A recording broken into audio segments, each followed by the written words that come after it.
It's not about you, but I'm crazy excited to play 1985's Okajima Tales in the Long Grass. They created a bunch of new subclasses, but especially their Bard of Masks. The module and all the classes are inspired by Studio Ghibli films and Legend of Zelda, all the good, warmy, feely stuff that we took in as a child that we can now play in a D&D setting. So the College of Masks Bard is, as they describe it, a special type of performer that can take on personas from different people using theater masks that they can craft. These masks have arcane powers that grant them different abilities, making them incredibly versatile and such a cool roleplay idea. Keep in mind, all of this is still in its beta era. They are still working on the full draft. The book should be coming out really soon this year though, so this is something they gave to us to play around with, and I am having a blast with it.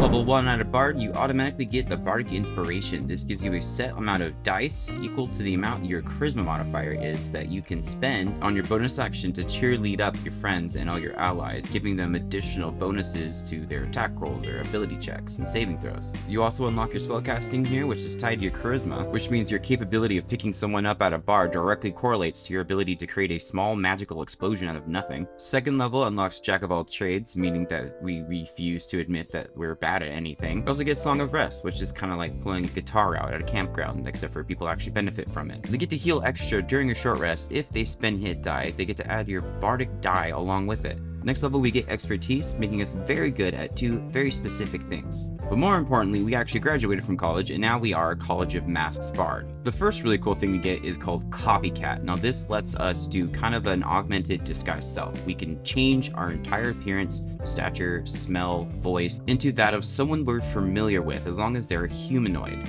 Now, while we're there, we can do this for an hour. Our main stats are all the same, but our HP is changed to 5. And if we take any damage, it'll then drop down to our full HP bar, and we'll revert to our normal, boring self. We also get something called Tools of Performance. We get to create these masks, and all these masks have different abilities that are passive or active.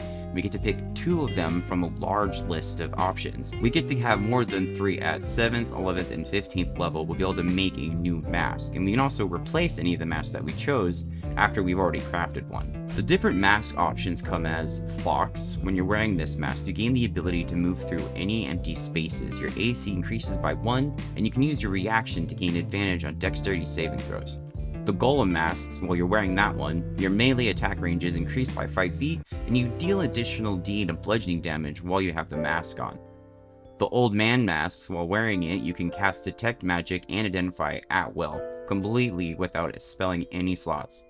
The Stone mask gains you a proficiency in athletics, and you reduce all damage by non-magical weapon attacks by the number that is your proficiency modifier.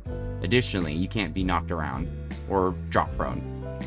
The Sea Urchin masks lets you spend a Bardic Inspiration dice to heal a number of hit points equal to whatever you roll with it. Also, you can spend an action and attempt to paralyze a creature that's 20 feet from you. They have to make a con save, but they're paralyzed for a whole minute, which is absolutely killer. The Fish mask gives you a swimming speed equal to your walking speed and the ability to breathe underwater.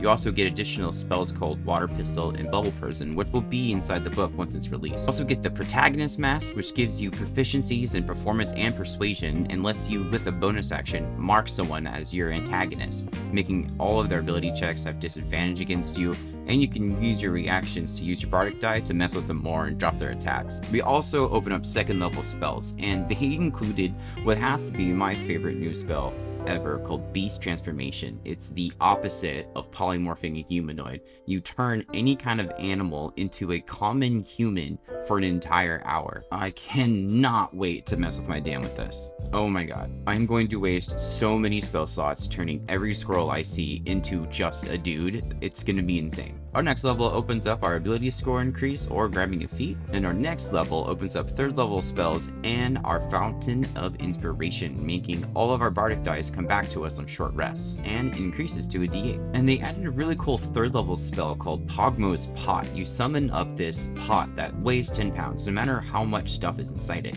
and immediately it sucks up anything in the room that's not being carried or worn inside the pot, making some demented Mary Poppins purse spell that just snags everything around. then you can just grab it and take it with you. At 6th level, we get a skill called Captivated Audience, where if we perform for a minute and anyone in the room who can hear and see us will have to make a wisdom saving throw or be charmed, afraid, or just completely unconscious for an entire minute. At 7th level, we get an ability to create 2 different mask options that we had before, the Demon and the Banshee.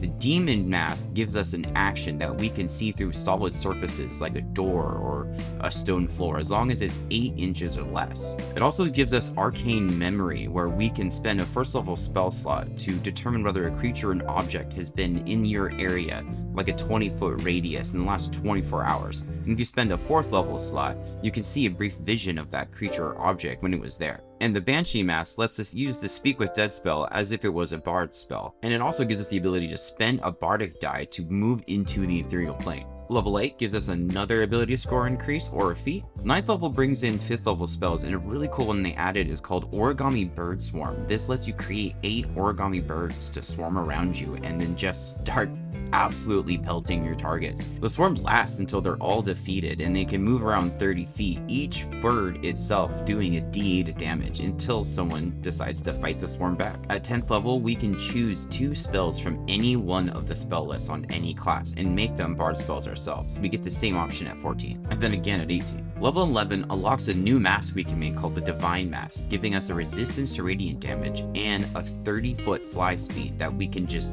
always use. And then all the way at 14th level, we get our new skill called the Gift of Theater, giving us the ability to give one of our masks to an ally that's 5 feet from us. As an action, it temporarily releases the incantation that binds the mask to you, allowing someone else to use it. Hey, thanks for watching my video. If you liked it, I appreciate a like and a sub. And if not, hey, well, maybe next time. Major thank you to all my sponsors of the show, especially these guys right here. If you wanted to join that membership, there's a link in the description, but please don't feel pressured to. All of my content will always be free. You just get some cool stuff. Thanks a lot for just watching my videos. It means everything to me. I'll see you guys around.